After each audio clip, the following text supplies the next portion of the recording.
Keiti Meier, et tänane võistlus oli selline vähe teistsugune, et tavaliselt raiel on ühegi suure või ühe nii-öelda sükse platsi peal. Täna ta on olnud selline erinevates kohtades metsas laiali ja on ka olnud võimalus nagu valida erinevaid neid radugi omale.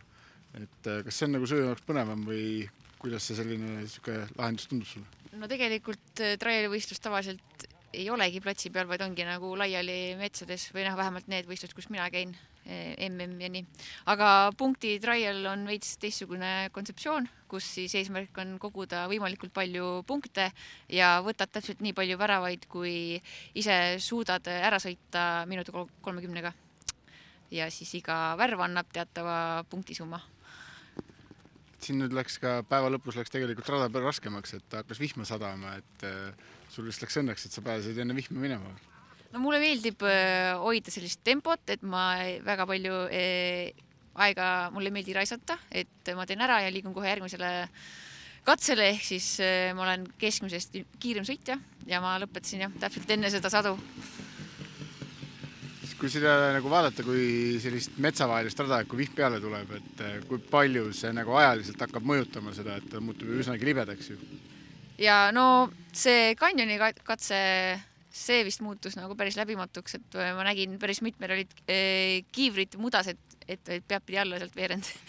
Aga mina sõitsin sealt täpselt oma plaani järgi, nii et aga jah, see vihm teeb päris suured muudatused, et siin on täna näha ka selliseid võistluspaare, kus vahel tuleb nii-öelda isa ja poeg sõidavad koos nagu. Kas see traial ongi selline teistsugune ala, kus saab nii-öelda nagu kas terve peregagi nagu osa võtta või? No ilmselt küll jah, et saad koos sõita, et isa poja või isa tütre või mis iganes see kombo on, et ma arvan, et traial annab nagu palju rohkem võimalusi ja siis tekib selline õpetamise moment ja saab toredalt koos päeva veeta. Sul on nagu järgmised mingid võistlused ka tulemas, et mis need on ja kus ja mis sul nagu seal ka sellised eesmärgid oleks ka?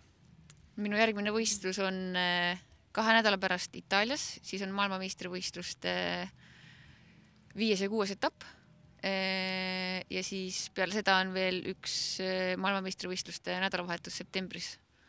Jah, et need on minu jaoks need suured võistlused sel hooajal. Aga Itaalias tulemusi saada, millised kuhu kanti rihid? No ma rihin top 5, aga seal on rebimine on väga tihe, et konkurents on kõva ja palju naisi on ühes vahemikus ja see vahemik nagu mängib ja muutub, et peab kõvasti mingutama. Või siis peab lihtsalt õnne olema?